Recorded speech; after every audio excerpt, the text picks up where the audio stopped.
She thought he was just a farmer, then he seized the blade. The morning sun rose slowly over the golden wheat fields of Harrison County, painting the sky in shades of orange and pink. Birds sang their songs from the old oak trees that lined the dirt roads, and the smell of fresh earth filled the air. It was a peaceful place, far from the busy cities and loud highways. Here, life moved at its own slow pace, and the people liked it that way.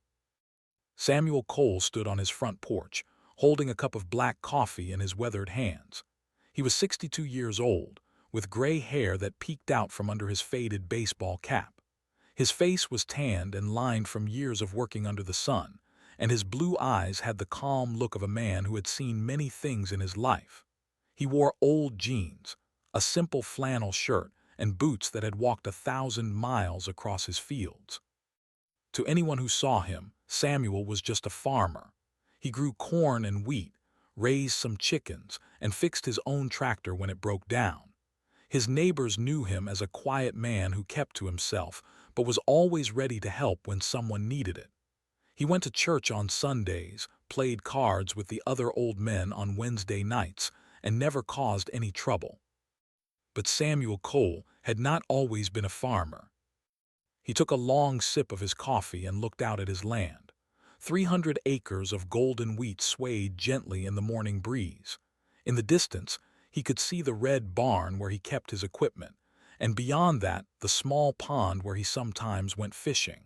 It was a good life, a simple life, the kind of life he had dreamed about during those long nights in places he could never talk about. His granddaughter pushed open the screen door and stepped onto the porch beside him. She was 17 years old, with long brown hair tied back in a ponytail and her grandfather's same blue eyes. She was wearing her work clothes because today was Saturday, and on Saturdays, she helped her grandfather with the farm. "Morning, Grandpa," she said, stretching her arms above her head. "You're up early." "Always am," Samuel replied. "Sleep doesn't come as easy when you get to my age." Smiled and leaned against the porch railing. "Mom called last night. She said she might come visit next month." "That would be nice." They stood together in comfortable silence, watching the sun climb higher into the sky. Samuel had raised since she was 10 years old, after her father died in a car accident and her mother had to work 2 jobs just to keep food on the table. The farm had become home, and Samuel had become more than just her grandfather. He was her teacher, her protector, and her best friend.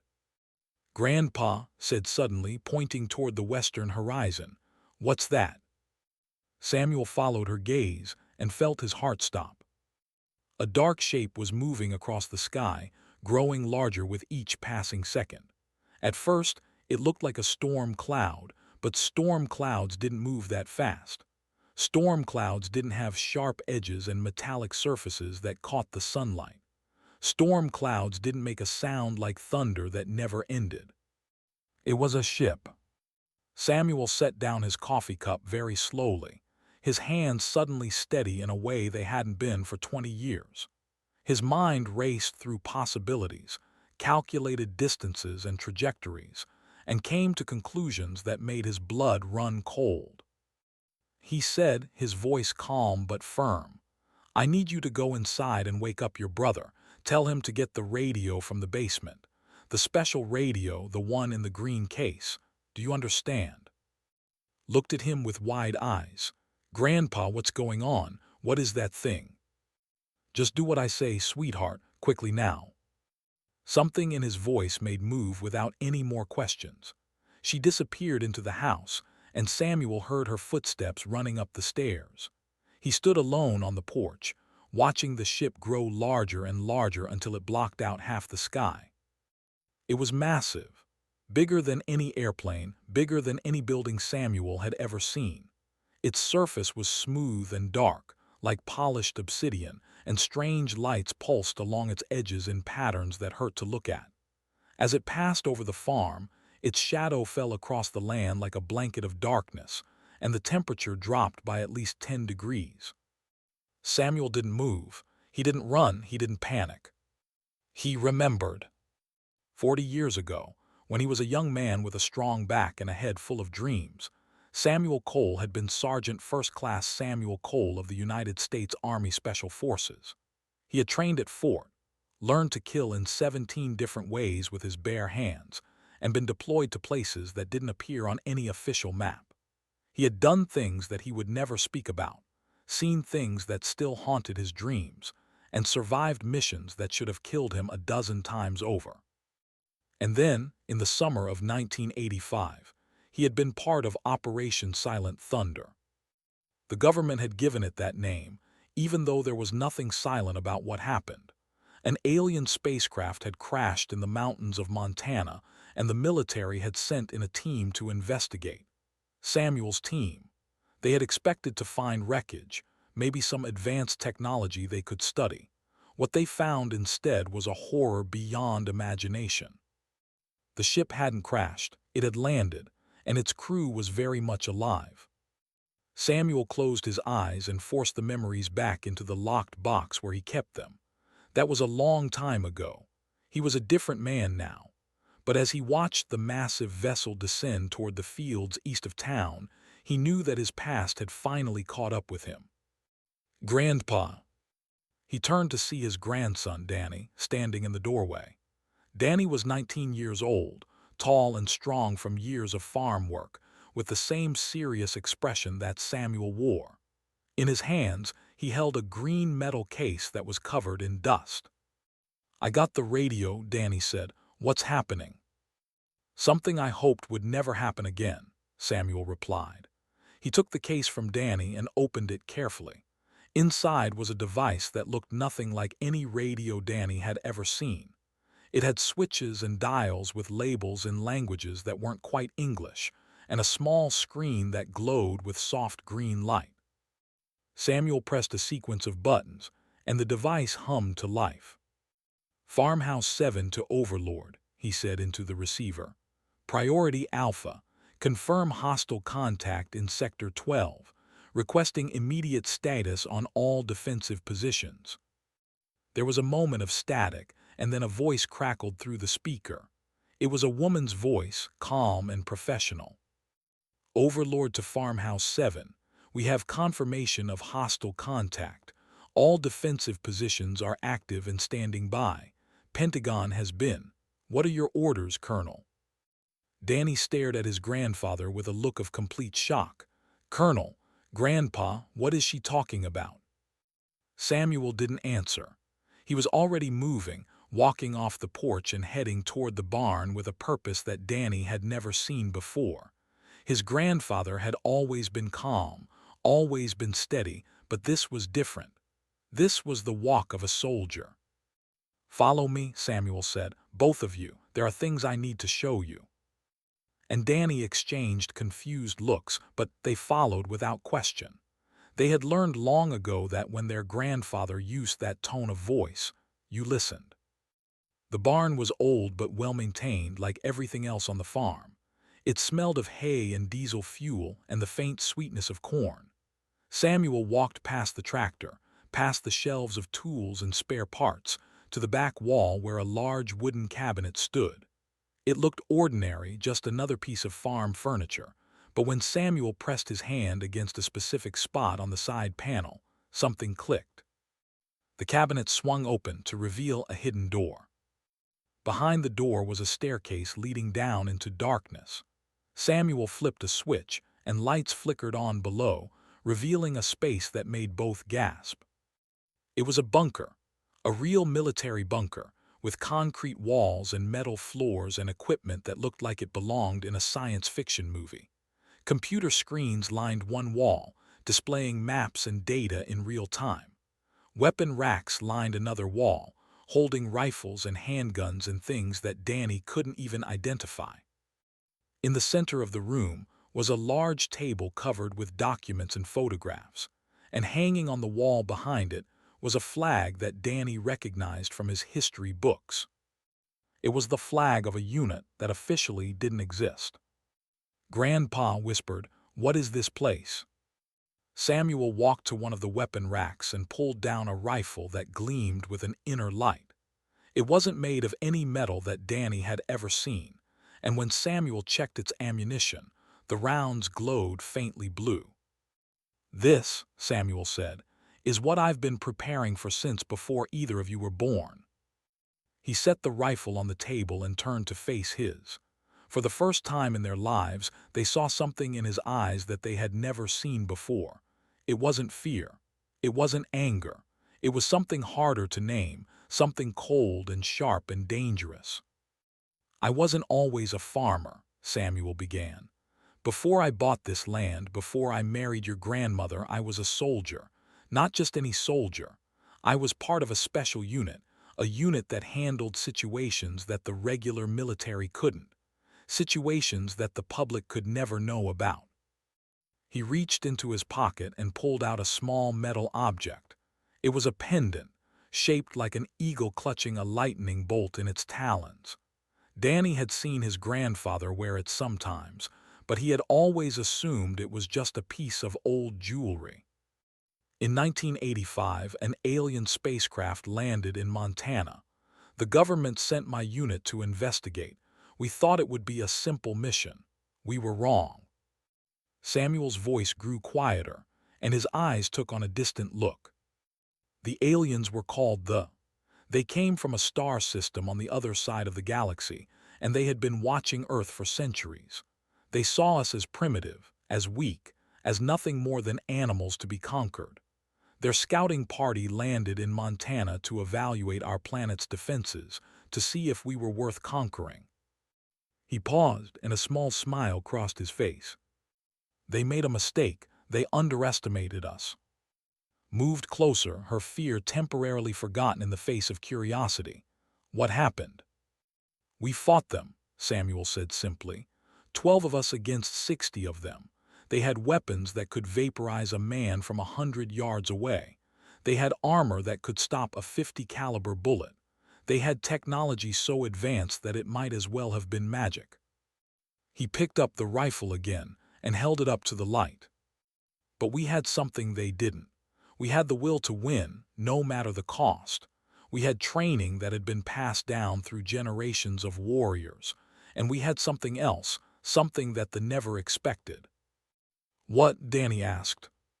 "Rage," Samuel replied. "Pure, righteous rage. They came to our planet, to our home, thinking they could take whatever they wanted. They thought we would kneel. They thought we would surrender. Instead, we taught them what happens when you threaten humanity." He set the rifle down and walked to one of the computer screens. With a few keystrokes, he brought up an image that made both step back in shock. It was a photograph of a battlefield. Bodies lay everywhere, but they weren't human bodies. They were tall, gray-skinned creatures with elongated heads and 4 arms. Their blood was black, and it stained the Montana soil like oil. "We killed them all," Samuel said quietly. "Every single one. It took 3 days of fighting, and we lost 8 good men, but when it was over, not one was left alive. We captured their ship, their weapons, their technology. We learned everything we could about them." He turned to face his again. "The government covered it up. They classified everything, buried the evidence, and told the public that nothing had happened.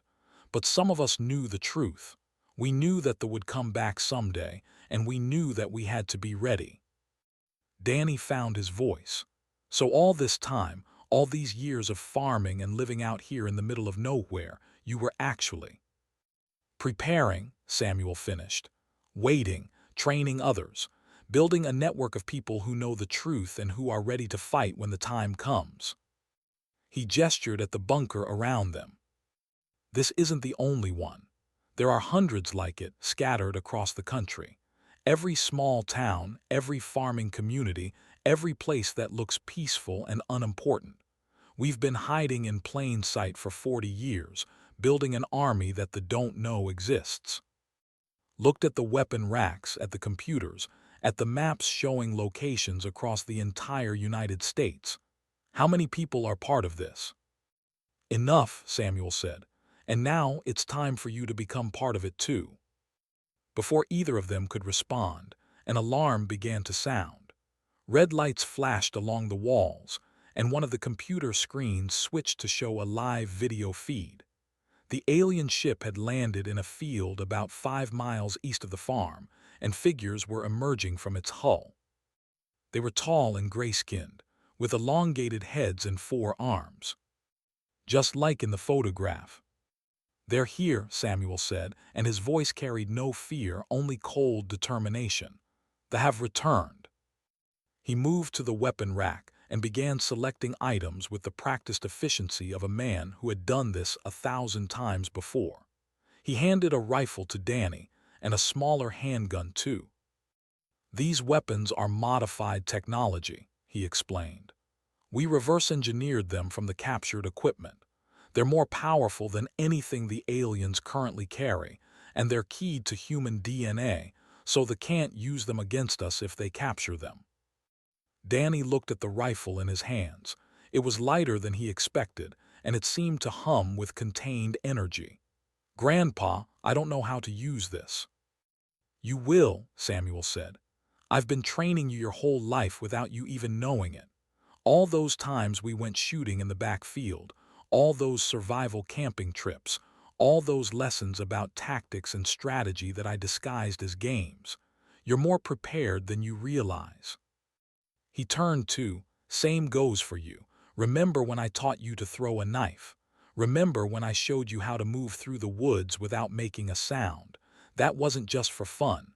That was training." Gripped the handgun, her fear slowly transforming into something else. She remembered those lessons, remembered how her grandfather had always pushed her to be better, stronger, faster. At the time, she had thought he was just being a tough old man who wanted his to be self-reliant. Now she understood. "What do we do?" she asked. Samuel smiled, and for a moment he looked 20 years younger. "We do what humanity has always done when faced with an enemy that thinks it can destroy us. We fight back." He pressed a button on the wall, and the bunker came fully alive. Screens lit up with tactical data, communications channels crackled with voices from other hidden bases, and a countdown timer appeared on the main display. "All units, this is Farmhouse 7, Samuel spoke into a microphone. "We have confirmed landing. Execute Operation Homecoming. I repeat, execute Operation Homecoming." Responses came flooding in from across the network. Farm names and code words that meant nothing to Danny and but clearly meant everything to their grandfather. Each response was calm, professional, and ready. The alien invaders had no idea what they had just walked into. Outside, the ship sat in the middle of a wheat field, its engine still humming with power. A ramp extended from its hull, and warriors began to descend in orderly rows. They were impressive creatures, standing nearly 7 feet tall with gray skin that seemed to absorb light rather than reflect it. Each of their forearms carried a weapon, and their eyes glowed with a cold, golden light. At the head of the formation walked a female who radiated authority. Her armor was more elaborate than the others, decorated with symbols and patterns that marked her as someone important. A ceremonial blade hung at her hip, its handle studded with gems that pulsed with inner light. This was Ambassador, one of the highest-ranking members of the Empire's diplomatic corps. She had been sent to Earth with a simple mission: accept the planet's surrender or destroy its population. The Empire did not believe in negotiation. You either submitted or you died. There was no third option. Or so she thought. Looked around at the primitive landscape with barely concealed contempt. Wooden structures, dirt roads, pathetic ground-based vehicles that ran on fossil fuels. This was the species that had somehow destroyed an entire scouting party 40 years ago. It seemed impossible. These creatures were obviously inferior in every way. But the Emperor had been specific. Earth was to be treated as a potential threat until proven otherwise. The loss of the scouting party had embarrassed the Empire, and someone had to pay for that embarrassment. "Spread out," commanded her warriors in their native language. "Secure the immediate area. Find the local leaders and bring them to me." Her warriors moved with mechanical precision, forming a perimeter around the ship and then beginning to advance toward the nearby buildings. They encountered no resistance. The fields were empty, the roads were quiet, and the few structures they could see showed no signs of activity. Frowned. Where were the humans? Her intelligence reports indicated that this region was populated by agricultural workers, simple farmers who worked the land with primitive tools. They should be fleeing in terror by now, or at least gathering to stare at the ship in confusion. Instead, there was nothing. Ambassador, one of her warriors reported, "We've reached the nearest structure. It appears to be abandoned." "Search it," ordered. "Look for communications equipment, weapons, anything that might indicate the humans knew we were coming." She began walking toward the structure herself, her ceremonial blade swinging at her hip with each step. The ground beneath her feet was soft and dark, rich with nutrients that would have been valuable to the Empire's agricultural colonies. Perhaps, after the conquest was complete, this planet could be put to good use. As she walked, she noticed something strange. The crops in the field had been planted in precise rows, with mathematical regularity that seemed at odds with the primitive technology she had been told the humans possessed. The buildings, too, were more sophisticated than they appeared from a distance. Their wooden exteriors hid metal frameworks, and their foundations went deeper into the ground than simple agricultural storage would require. A small voice in the back of her mind whispered a warning, but ignored it. She had conquered 17 worlds. She had ended civilizations that were ancient when her species was still learning to use tools. A few clever farmers were not going to give her pause. She reached the main structure, a 2-story building with a wide porch and windows covered with some kind of fabric. Her warriors had surrounded it, their weapons trained on every entrance and exit. Reports demanded. "The structure is empty, Ambassador, but we found something strange inside." The warrior led her through the door and into the main room. It was furnished simply, with cushioned seating and tables made of wood. Pictures hung on the walls, showing humans of various ages engaged in mundane activities. It looked like any ordinary dwelling, except for what sat in the center of the main table. It was a small device, roughly the size of a human fist, with a screen that glowed with soft green light. On the screen was a message, written in the angular script that they used for official communications. His blood ran cold as she read the words. "Welcome to Earth, we've been expecting you." Before she could react, every light in the structure went out. The windows, which had appeared to be covered with simple fabric, suddenly became solid panels of metal, and from somewhere beneath the floor came a deep humming sound that she recognized with a jolt of pure terror. It was the sound of shield technology. But that was impossible. The humans didn't have access to technology. They couldn't possibly have reverse-engineered equipment from a scouting party that had been destroyed 40 years ago. Could they? "Ambassador," one of her warriors shouted from outside, "we're detecting energy signatures, weapon signatures, they're all around us." Ran for the door, but it wouldn't open. The metal panels had sealed it shut, trapping her inside the structure with a handful of warriors while the rest of her forces were exposed outside. And then the shooting started. From every direction, beams of blue light began streaking across the fields. They weren't human weapons. They were weapons, plasma rifles that had been modified and improved beyond anything the Empire currently fielded. The shots were precise, deadly, and there were hundreds of them. Watched through a gap in the metal panels as her warriors fell one by one. They tried to fight back, tried to return fire, but they couldn't see their attackers. The humans were hidden, concealed in positions that the sensors couldn't detect. In less than 2 minutes, every warrior outside the structure was dead. The humming stopped, the metal panels slid back, the lights came on. And standing in the doorway was an old human man in faded clothes and a worn baseball cap. He was holding a blade in his hands, Not a captured blade, not a replica, but an actual ceremonial weapon with the markings of a noble house.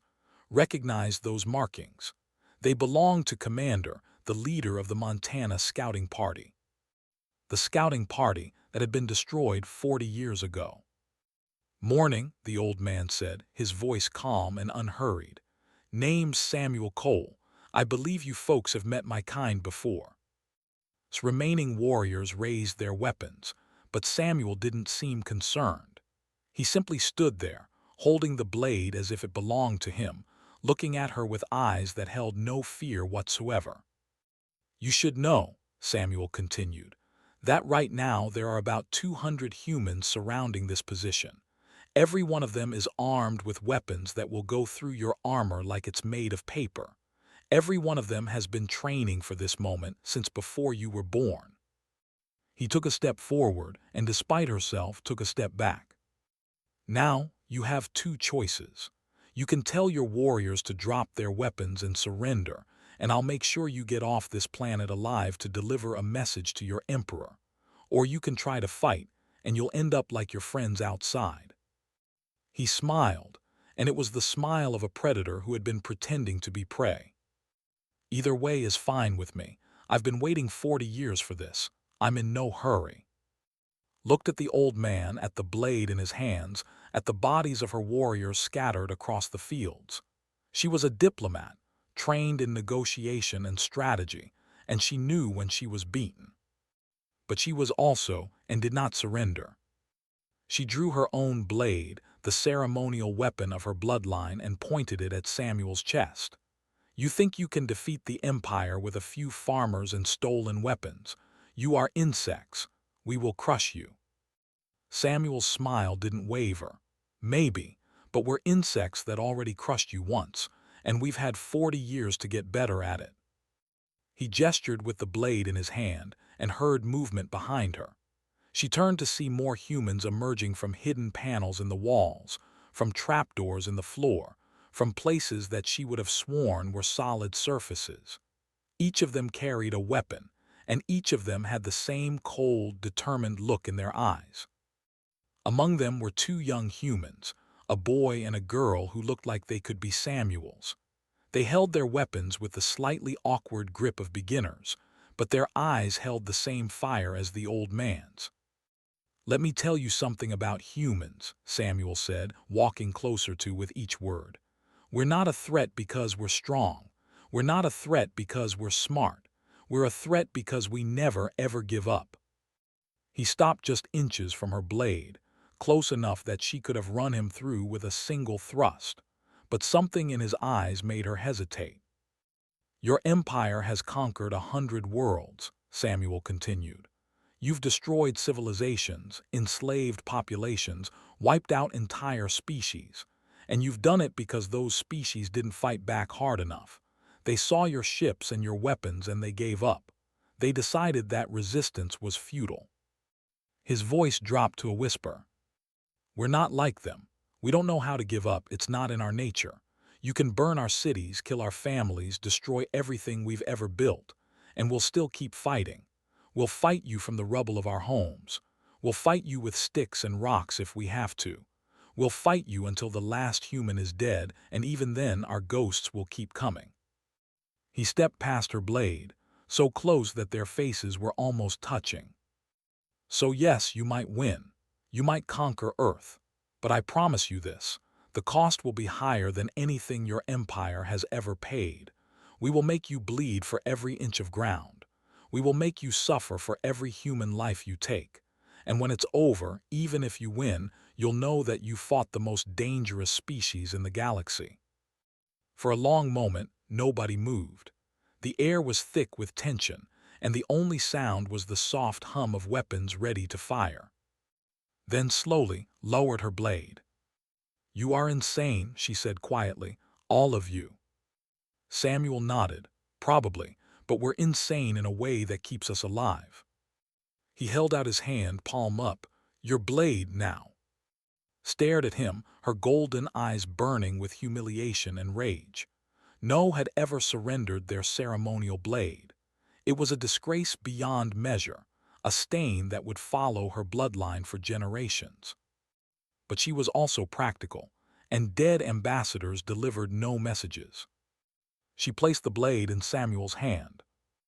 The other warriors followed suit, dropping their weapons to the floor with the clatter of defeat. Samuel's people moved in immediately, securing the prisoners and confiscating everything they carried. "What now?" asked her voice hollow. "Now," Samuel said, examining her blade with the appreciation of a collector, "you go back to your ship. You fly back to your emperor, and you tell him exactly what happened here today." He looked up at her, and his eyes were cold. "Tell him that Earth is defended. Tell him that we have his technology and we've made it better. Tell him that every city, every town, every farm on this planet is armed and ready. And tell him that if he sends another ship, we won't be as kind as we were today." He turned and walked toward the door, pausing at the threshold to look back over his shoulder. "Tell him that humanity is not prey. We are predators, and we're just getting started." They were escorted back to their ship under heavy guard. Their weapons were gone, their armor was damaged, and their pride was shattered. Walked at the head of the group, her spine straight despite the weight of her defeat. As she climbed the ramp to her ship, she turned for one last look at the planet she had come to conquer. The fields were peaceful again, the birds were singing, and the sun was climbing higher into a cloudless sky. It looked exactly like the primitive backwater she had expected. But now she knew the truth. Behind every peaceful field was a bunker. Behind every simple farmer was a warrior. Behind every wooden structure was a fortress. The humans had been preparing for this moment for decades, hiding in plain sight, building an army that the Empire never knew existed. And at the center of it all was an old man with calloused hands and cold eyes, holding a blade that had once belonged to a commander. Thought about what Samuel had said, about humans never giving up, about fighting until the last one was dead, about being the most dangerous species in the galaxy. She was beginning to believe it. The ship lifted off, its engines leaving scorch marks in the wheat field. As it climbed through the atmosphere, looked down at the shrinking landscape and made a decision. She would deliver Samuel's message to the Emperor, word for word, and she would add a recommendation of her own. Leave Earth alone. The humans were not worth the cost. Back on the ground, Samuel Cole watched the ship disappear into the blue sky. He stood on his porch, the captured blade resting across his knees, a fresh cup of coffee in his hand. And Danny stood beside him, their weapons now stored back in the bunker, their minds still reeling from everything they had learned. "Is it over?" asked. Samuel took a sip of his coffee and shook his head slowly.